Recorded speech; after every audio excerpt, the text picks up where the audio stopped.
Are you looking for a new challenge? Today I'm going to share with you an overview of what you need to know to train for a triathlon. Swimming, biking, and running is the typical order of events, which is for a reason, as swimming is the riskiest event that is best done when the athlete is fresh. The swim is commonly in a river, lake, or pool. Lots of people write off ever doing a triathlon because they aren't a strong swimmer or they don't know how. Don't let that stop you from doing a triathlon. Find a coach or team that you can practice with to work on your technique and coordinate your breath with your stroke. Learning to swim effectively will pay off because you'll be expending less energy that you'll need for the biking and running later on. The 4 common triathlon distances include a sprint, Olympic distance, half Ironman, and an Ironman. The distances of the sprint triathlon will vary slightly. In between the swim to bike and bike to run, there will be what are called transitions. You'll exit the swim and go to the transition area where your bike is to dry off, put on your socks, shoes, and helmet, and leave for the bike. Then there will be another transition area to drop off your bike and helmet and leave for the run. Your transition times do count in your overall time, but the times are separated out for you to see the length of your transitions versus your actual competing time. Get to the race early enough to scope out what the transition area is like so you can get all of your gear in place and your bike mounted. Your goals will affect the amount of equipment you want to invest in. Participating in a triathlon does not mean it will cost hundreds or thousands of dollars. You don't need a $5,000 bike. So what do you need? For the swimming portion, you'll want a swim cap, goggles, and a towel. Bring an extra swim cap as they tear easily. Depending on where and when the swim will be, you might want to invest in a wetsuit. Wetsuits are legal to wear and if the water temperature is below 78 degrees according to the USA Triathlon rules, and it will give you a bit of an advantage because it gives extra flotation. With or without a wetsuit, you'll want to wear swim attire. Whatever it is, you'll be wearing it for the entire race. I'd recommend wearing a triathlon race suit, but you could easily get by with spandex and a form-fitting tank top or swim top. You will need a bike, but it doesn't have to be expensive. My first triathlon I used a mountain bike because that's what I owned, although I now have a road bike, which significantly cuts down on time. You can borrow a bike from a friend or even rent one. You can use a stationary bike for training if you can't get outside, but include hill training if the race is going to involve hills. The race will likely require you to wear an approved helmet in order to race. Lastly, you'll need some running shoes. You may also want a pair of sunglasses if it's going to be bright outside. If you are physically fit and healthy, you could get by with an 8-week training plan. But if you are not currently exercising, I'd recommend allowing 16 weeks to train.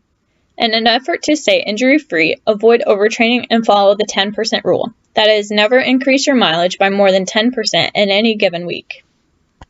I myself have completed 3 indoor triathlon sprints, 2 outdoor sprints, and 1 Olympic distance triathlon. The indoor triathlons are great for the winter to help you stay in shape for summer races. I really love the distances of the Olympic triathlon and hope to do another one soon, and to one day do an Ironman triathlon.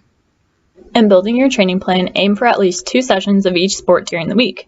This training plan is from the author and coach, Hal Higdon, and requires a moderately high level of fitness.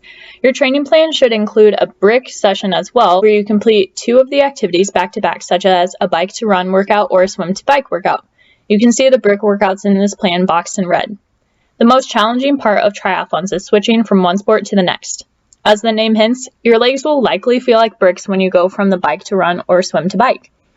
If your race is going to be in open water, try to find a place where your training can mimic this. Don't forget to work in a rest day or 2 into your training plan. Especially if all of this is new to you, you'll want to let your body have time to recover, and this will even help with your performance. I'll attach a few links for some other training plans that you can use at the end. However, it's important to listen to your body. Don't do a workout just because it's on your plan and you have to. Be flexible and willing to change your plan. Another way to prevent injuries is to incorporate resistance training a few times a week into your training plan. Triathlons are truly a full-body sport that greatly fatigues your body. Resistance training can increase your strength, mobility, and stability so you have healthy motion. Strength training will greatly benefit you, allowing for improved efficiency of movement and decreased fatigue. When you finally get to the run portion of a triathlon and your legs feel like jello, you'll wish you would have done even more strength training. You can easily find strength circuits online for free. Training and competing in triathlons expends a significant amount of calories, as the Olympic-length triathlon can burn upwards of 3,000 calories. This is more calories burned than recommended for daily intake for a normal individual. So as a triathlete, you will have to consume a lot more calories. Keep a food log so that you can ensure you're getting enough nutritional intake. I'd recommend using an app such as MyFitnessPal to log your food and exercise.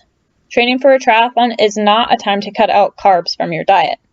In order to recover properly from training sessions or races, you should eat 1 gram of carbs for every 2 pounds of body weight and 15 to 20 grams of protein within 30 minutes to an hour after you finish.